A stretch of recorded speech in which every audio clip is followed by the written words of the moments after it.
Je vote pour la science avec Isabelle Burgon. Bonjour à tous, j'espère que vous allez bien. La COP28, la 28e conférence mondiale sur le climat, elle se déroulait à Dubaï, dans les Émirats arabes unis, un pays producteur de pétrole et de gaz. Cela aura été 2 semaines de rencontres, de discussions des États et des acteurs de la société civile pour adopter des mesures réductrices de GES, des gaz à effet de serre. L'élimination progressive des énergies fossiles a été l'un des principaux enjeux de la rencontre, malgré la présence de nombreux lobbyistes pro-pétrole. Les pays devaient s'entendre aussi sur un plan de déploiement des énergies renouvelables. Quel est le bilan de la COP28 du côté des énergies et du climat? Nous en parlons tout de suite. Restez là.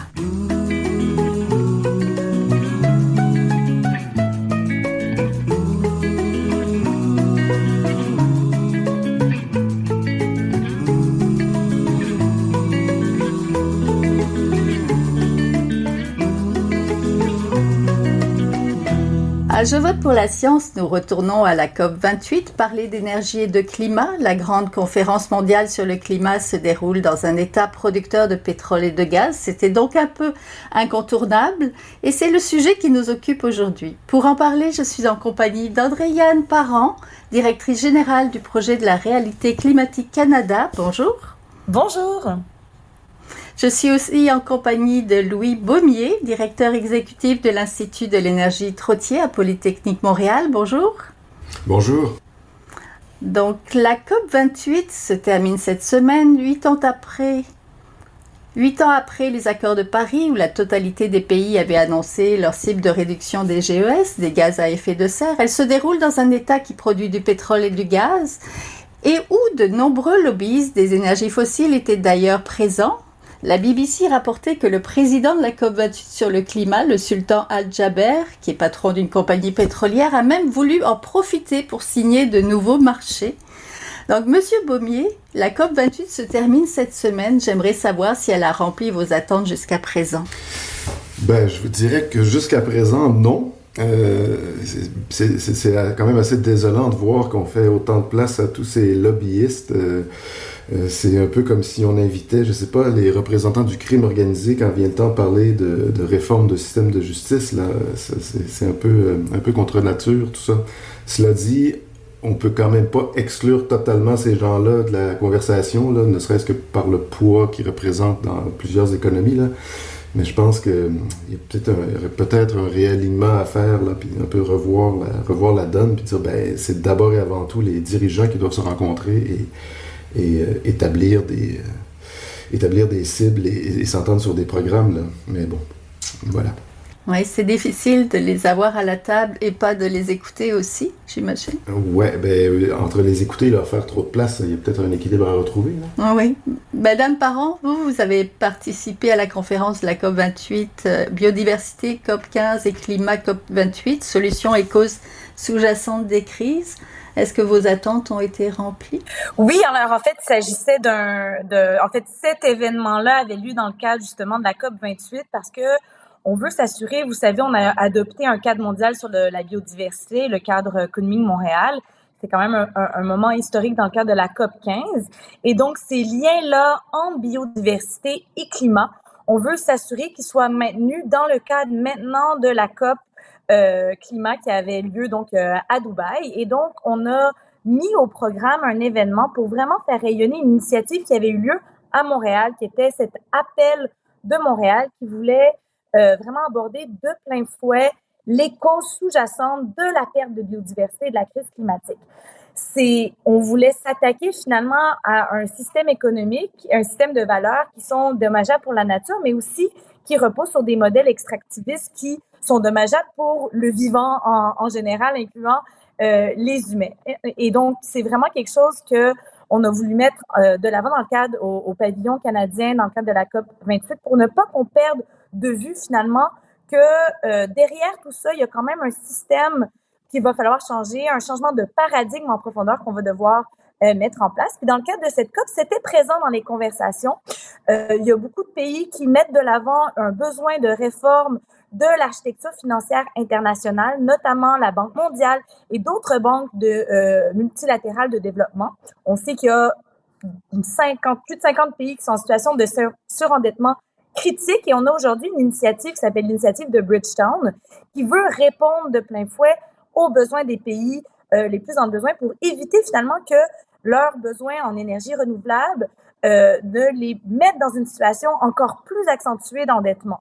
Donc, c'est vraiment s'attaquer à ces causes sous-jacentes d'un système économique qui ne fonctionne pas et qui nous amène finalement à un point de non-retour, assez littéralement, évidemment, en termes des conséquences pour notre planète et pour le vivant, encore une fois. Oui, vous êtes à Dubaï. J'aimerais que vous nous parliez peut-être un peu de la qualité de l'air, mais surtout de la présence des lobbyistes et peut-être du sultan Al-Jaber qui a voulu profiter justement de son rôle à la COP pour signer de nouveaux marchés. Absolument. Alors ça, c'est vraiment quelque chose d'absolument scandaleux et qui nous met en fait en lumière un écueil de la Convention 4 des Nations Unies sur les changements climatiques, c'est qu'il n'y a pas de mécanisme en termes de conflit d'intérêts. C'est vraiment quelque chose que, s'il y a une chose qu'on peut tirer de cette COP, c'est vraiment d'adresser cette problématique-là de point fait. Vous l'avez nommé, 2456 lobbyistes des énergies fossiles qui étaient présents, une présidence effectivement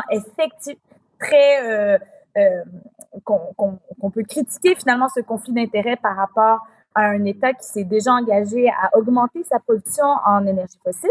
Mais je tiens à rappeler que le Canada est aussi un produit, ce qu'on appelle un État producteur de pétrole et de gaz. On est le 4e mondial quand même. Et donc, on peut très, très bien aller pointer du doigt d'autres pays ailleurs, mais il faut aussi se mettre devant le miroir et dire qu'on a aussi beaucoup de choses à faire au niveau domestique. Il ne faut surtout pas laisser ces lobbyistes prendre d'assaut et faire dérailler le processus. Il y a 106 pays qui sont pour une sortie complète des énergies fossiles. C'est quand même significatif. Et même si on regarde au Canada, le Québec, le ministre Charette était présent, est devenu coprésident de cette fameuse alliance Beyond Oil and Gas Alliance et a réitéré la volonté aussi d'un langage très, très fort dans le cadre de la COP, du texte, finalement, du texte de la décision finale de la COP 28 pour une sortie complète, ce qu'on appelle le phase-out des énergies fossiles. Donc, ne pas laisser ce secteur-là prendre d'assaut le processus et vraiment garder le cap sur les ingrédients essentiels pour un succès de cette COP, qui est vraiment cette sortie complète des énergies fossiles. Oui, vous avez oublié de nous parler de la qualité de l'air. Eh ben, parce que j'en tousserais, effectivement, on peut pas la perdre de vue, assez littéralement. Vous savez, il y a une architecture quand même assez impressionnante à Dubaï qu'on ne voit pas parce que justement, elle est cachée par le smog. Et effectivement, on avait cette année une première thématique sur la santé qui était présente à l'agenda de la présidence de cette COP. Et il faut dire que les conditions, effectivement, météo ne pouvaient que nous rappeler la pertinence de ce lien-là entre crise climatique et santé publique. Oui, Monsieur Baumier, pour reprendre ce que de nombreux médias questionnaient lors de la conférence, est-ce que ce type de conférence est toujours utile, particulièrement lorsque de nombreux lobbyistes des énergies fossiles sont présents? Il y avait même un panel pour faire progresser la décarbonisation organisé par le ministère du pétrole égyptien. Oui, c'est un peu ironique, mais à la question, est-ce qu'elles sont toujours utiles? Je répondrais par la question inverse, c'est-à-dire si on les faisait plus, qu'est-ce qu'on perdrait? Donc, est-ce que de ne plus tenir les COP, ce serait une forme d'aveu d'échec? Ça serait peut-être le risque d'encourager le cynisme encore davantage ou d'une forme de résignation. Je crois qu'elles doivent continuer, ne serait-ce que pour que justement les États se rencontrent, fassent le point, et prennent de nouveaux engagements, ou à tout le moins coordonnent leurs efforts. Mais dans leur forme actuelle, je crois que c'est un peu désolant de voir qu'on laisse autant de place au lobby pétrolier. Là. Mais je crois qu'on doit les maintenir, là, ne serait-ce que justement pour faire le point et forcer une forme de reddition de comptes. Là. de la part des États. Oui, je vais rester avec vous 2 minutes. Le Canada et 21 autres pays se tournent vers le nucléaire. Ils promettent de relancer et même de tripler cette énergie pauvre en GES d'ici 2050. Est-ce que c'est une bonne idée selon vous, alors que la gestion de tels déchets reste encore problématique? C'est ça la grande question. Hein. C'est où est-ce qu'on enfouira ces déchets? Cela dit, on ne peut... Il est difficile de complètement tourner le dos au nucléaire, là, parce que bien des gens disent qu'effectivement, c'est la façon de produire suffisamment d'énergie sans aggraver les problèmes climatiques. Et d'y renoncer maintenant, en fait, il faut savoir à quoi on renoncera. Donc, si on arrêtait complètement la recherche ou sur le nucléaire, peut-être qu'on éliminerait une solution qui va se trouver être la bonne solution pour le futur. Là. C'est très difficile. Ma crainte en ce moment, moi, c'est de se dire que ça sera un enjeu de coût d'opération, en fait. Clairement, le nucléaire coûte plus cher à opérer. Et si c'est pas bien encadré, on aura ces enjeux de sécurité parce qu'on voudra optimiser les coûts réduire les coûts d'opération, et donc où est-ce qu'on coupera d'abord, c'est dans les questions de sécurité, là, ou dans l'entretien, la maintenance et tout ce qui concerne la sécurité des opérations de ces centrales-là. C'est ça la grosse crainte, le gros risque à mon avis. La question des déchets, on peut la régler si on est sérieux, si on adopte les meilleures technologies. Il y a moyen de réduire la quantité de déchets et de pouvoir les enfouir, mais ça reste quand même un enjeu, une question éthique, là.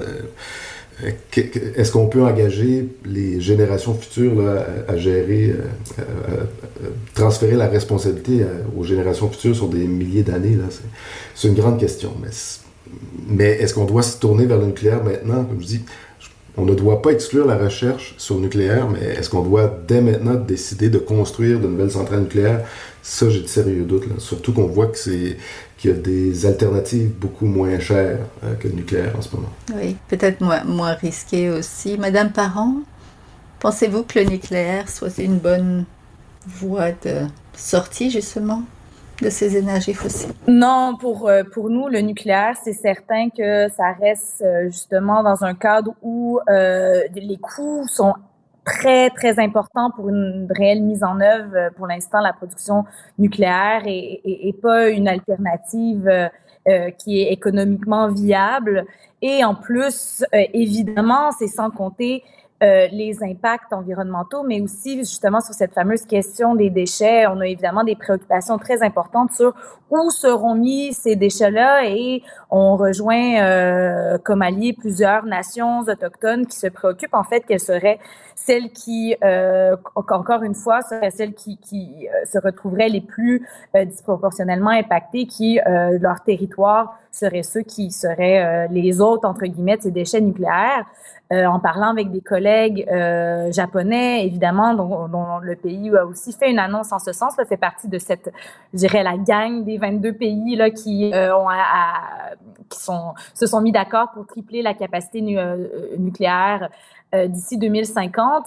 Eux vivent encore dans le traumatisme, évidemment, de ce qui s'est passé à Fukushima, et donc c'est d'ailleurs une des raisons pour lesquelles ils ont nominé leur pays pour un prix fossile, là, ces fameux prix fossiles que la société civile remet au pire cancre climatique qui déraille les négociations. Et là-dessus, on ne peut qu'être solidaire finalement de leurs préoccupations. Donc, c'est vraiment la position, nous aussi, qu'on a par solidarité avec nos collègues des nations autochtones qui sont présents ici, et également, évidemment, avec nos autres collègues qui ont subi des impacts dramatiques par le nucléaire. Oui, Madame Parent, je vais rester avec vous. On a beaucoup parlé de la réduction des émissions, du phase-out des énergies fossiles, mais il y aurait des conflits d'intérêts dans le mécanisme de la Convention 4 des Nations Unies sur les changements climatiques. Pouvez-vous nous en dire un peu plus? Absolument. En fait, c'est c'est de ce dont on parlait tout à l'heure. En fait, c'est que ce fameux phase-out, il est appuyé par plus de 106 pays maintenant qui veulent une sortie complète, mais effectivement, on est dans un mécanisme dans le cadre de la Convention 4 des Nations Unies sur les changements climatiques qui requiert un consensus de la part des parties. Et donc, on peut avoir des États qui sont ce qu'on appelle les delayers, donc qui font retarder le processus, ou même des États qui peuvent faire bloquer le processus et niveler vers le bas l'ensemble de la conversation. Lorsqu'on regarde la position du Canada actuellement, on fait malheureusement partie de ces États qui ne veut pas un langage fort sur ce fameux phase-out, donc une sortie complète des énergies fossiles. Et c'est quelque chose qui, pour la société civile, est extrêmement préoccupant parce que, on le sait, le succès de cette COP est sans équivoque. Il exige, surtout dans le cadre d'une COP où on fait le bilan mondial, on est rendu à l'étape où on ne peut plus maintenir une conversation sans aborder plein de fois une sortie complète des énergies fossiles. Donc, on doit s'assurer que ce soit dans le texte et surtout s'assurer justement que la pression qui est exercée par les lobbies des énergies fossiles soit complètement neutralisée, entre guillemets, pour rester sur notre cible du 1,5 degré Celsius. Oui. Monsieur Baumier, les experts prévoient une augmentation des gaz à effet de serre en 2030 de près de 9% par rapport à 2010. En matière d'énergie, il y aurait différents niveaux, ce qu'on peut faire, ce qu'on fait, ce qu'on ne fait pas. Expliquez-nous. C'est très certainement, une première chose qu'on pourrait faire, c'est d'établir ce fameux plafond sur les émissions du secteur gaz et pétrole qu'on nous promet depuis plusieurs années déjà, là, et qu'on retarde. Donc ça, je crois que c'est parce que c'est peut-être l'éléphant dans la pièce au Canada, là. C'est-à-dire qu'on sait que c'est l'industrie du gaz et pétrole qui est responsable d'une très grande part de nos émissions de GES, et on n'a toujours pas mis un plafond à ces émissions-là. Alors c'est sûr que tant qu'on ne fait pas ça, ça retarde, ou en fait c'est un argument qu'on peut utiliser dans d'autres secteurs pour ne pas agir, parce qu'on dit nous, les efforts qu'on ferait dans d'autres secteurs vont être sapés par l'augmentation des émissions dans le secteur gaz et pétrole, là. Alors ça, peut-être c'est la première chose qu'on devrait faire, et ça devrait donc être l'élément principal d'un grand plan sur justement comment on pense atteindre la carboneutralité, là. Pour l'instant, le plan n'est pas complet, on ne sait pas de combien on veut réduire les émissions dans quel secteur, on n'a pas de chiffre clair, on n'a pas un plan complet, donc c'est ça qui retarde beaucoup, là. C'est le gros problème à notre avis, là. Il faut savoir où est-ce qu'on veut aller. Oui. Quelle est la différence entre la gestion des énergies au niveau du provincial et du fédéral? Est-ce que c'est très différent? J'avais l'impression que le Québec était peut-être plus en avance, on a une équation avec cette volonté de décarbonisation. Pas tant que ça, parce qu'en fait, le plan du provincial... Et ça, c'est de l'aveu même du ministre de l'Environnement. C'est-à-dire que les mesures qu'ils ont mises en place permettraient de réduire rencontre 50% de la cible que le provincial s'est donnée. Et ça, c'est évidemment si les mesures fonctionnent à la hauteur de ce qu'il prévoit, ce dont on peut douter. Alors donc, on n'est pas nécessairement meilleur au provincial. Bon, c'est sûr que l'on n'a pas l'enjeu de la production d'énergie fossile au Québec. Alors peut-être que l'enjeu politique est un peu moins grand, mais l'enjeu politique se déplace du côté du transport, là, au Québec. On veut pas agir de façon un peu plus ferme pour la réduction des émissions dans le secteur du transport. Je veux bien qu'on subventionne l'achat de voitures électriques, mais si ça ne s'accompagne pas d'une réduction de la consommation du parc actuel, de la consommation d'essence du parc actuel, ce sont des efforts vains, à mon avis. Puis on le voit, là, la consommation d'essence continue d'augmenter quand même au Québec, là, donc on va pas du tout dans le bon sens. Maintenant, quant à la différence entre le fédéral et le provincial, c'est sûr que la question de l'énergie, c'est de compétence provinciale. La question de l'environnement, là, c'est partagé. La Cour suprême a donné raison au fédéral pour pouvoir imposer une taxe sur le carbone, mais ils ont subi des revers dans d'autres secteurs, là. Et bon, ça va toujours tomber un peu dans bien des cas, ça va tomber entre deux chaises, là, ce qui rend ça encore plus difficile. Oui.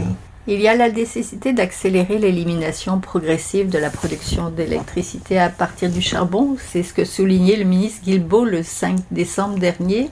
Il y a aussi le recul nécessaire des financements publics aux énergies fossiles. Le Canada, le Japon, la Corée du Sud et la Chine les ont financés à hauteur de 11 milliards de dollars entre 2018 et 2020. Madame Parent, quels sont selon vous les enjeux principaux sur le terrain de ces énergies à la COP 28?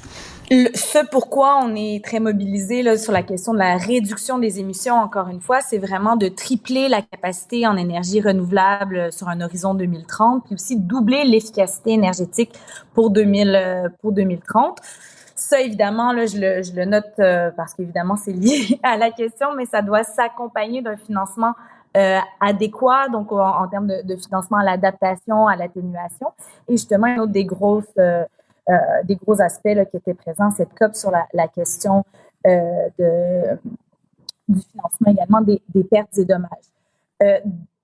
Sur la question de l'énergie aussi, il y a la question du méthane qui était très présente à cette COP. On a une annonce du règlement canadien pour les émissions de méthane du secteur du pétrole et du gaz au pays qui devront réduire leurs émissions de GES d'au moins 75% d'ici 2030. C'est quand même la cible la plus ambitieuse, là, le premier engagement qu'on a qui est aussi ambitieux. Donc ça, c'est sûr qu'on est enthousiaste au niveau de cette annonce-là. Mais là, on se retrouve à un autre élément du débat dont on parlait il y a quelques instants, qui est présent au cœur des négociations, cette fameuse question que vous avez peut-être entendue en anglais, le unabated versus le abated. Et ça, c'est une question qui nous préoccupe énormément, en fait, parce qu'elle repose sur ces fameuses technologies de capture et de séquestration du carbone.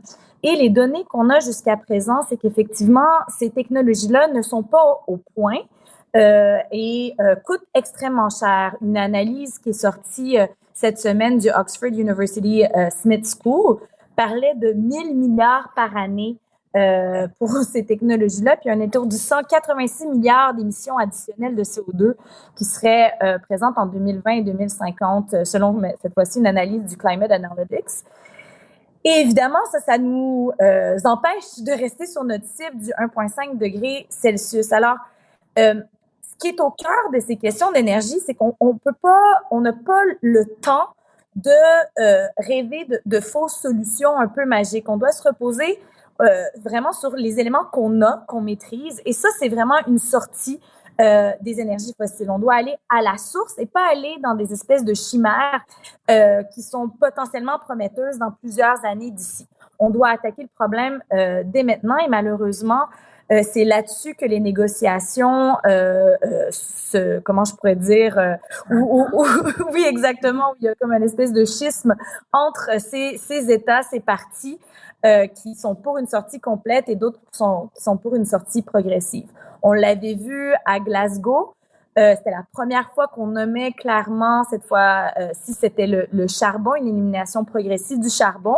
Alors là, c'est certain que 2 ans après, on veut arriver avec un texte où on a un contenu qui est beaucoup plus solide et un langage qui est sans équivoque et qui, une fois pour toutes, traite le cœur du problème et règle cette question des énergies fossiles et nous met sur des rails pour des vrais investissements en matière d'énergie renouvelable et en matière d'optimisation de l'efficacité énergétique. Oui, Monsieur Baumier, je voudrais qu'on reste un peu dans les solutions, mais Ottawa a présenté cet été son plan pour se désengager des subventions inefficaces aux énergies fossiles. Qu'est-ce que ça signifie exactement? Oui, c'est quand même ironique quand on parle de subventions inefficaces. Là, il me semble qu'on aurait dû se poser la question avant d'offrir la subvention, savoir si elle était efficace ou pas, mais bon, passons sur cette ironie. Mais en fait, c'est un gros enjeu, en fait, là, où beaucoup de questions ici, parce que, justement, comment on va qualifier d'inefficace une subvention? Donc on dit, je crois que si ça encourage le gaspillage, si ça réduit la sécurité énergétique, on considère ça comme inefficace, si ça ralentit les investissements dans les sources propres, etc. Mais justement ici, moi, là où ça me fait peur, c'est quand on dit, si ça réduit la sécurité énergétique, on considère ça inefficace. Et donc, à ce moment-là, est-ce qu'on maintiendra des subventions dans ces secteurs-là parce qu'on dirait, mais si ça compromet notre sécurité énergétique, il faut continuer à appuyer des développements dans ces secteurs-là. Vous maintenant la subvention, pardon. Tout ça reste un langage assez flou, là. C'est assez inquiétant. La seule bonne nouvelle, c'est qu'au moins maintenant, on reconnaît que une subvention, ça ne se limite pas à un chèque qu'on ferait pour les entreprises pétrolières, mais un crédit d'impôt aussi va être considéré comme une subvention, et en ce sens, on s'aligne sur la définition de l'OMC. Là. Puis ça, c'est aux grandes dames de l'industrie pétrole et gaz, parce que c'est un de leurs arguments, c'est de dire on ne reçoit pas de subvention, parce que leur définition de subvention, se limitait à dire on reçoit de l'argent directement du fédéral. Mais ils reçoivent des crédits d'impôt. Et donc maintenant, les crédits d'impôt seront considérés comme des subventions. Alors on peut espérer que oui, effectivement, on leur resserrera un peu la vis, là. Il faut se rappeler que les pétrolières ont fait des profits records l'année dernière, là, et ils n'ont jamais fait autant d'argent de toute l'histoire, là.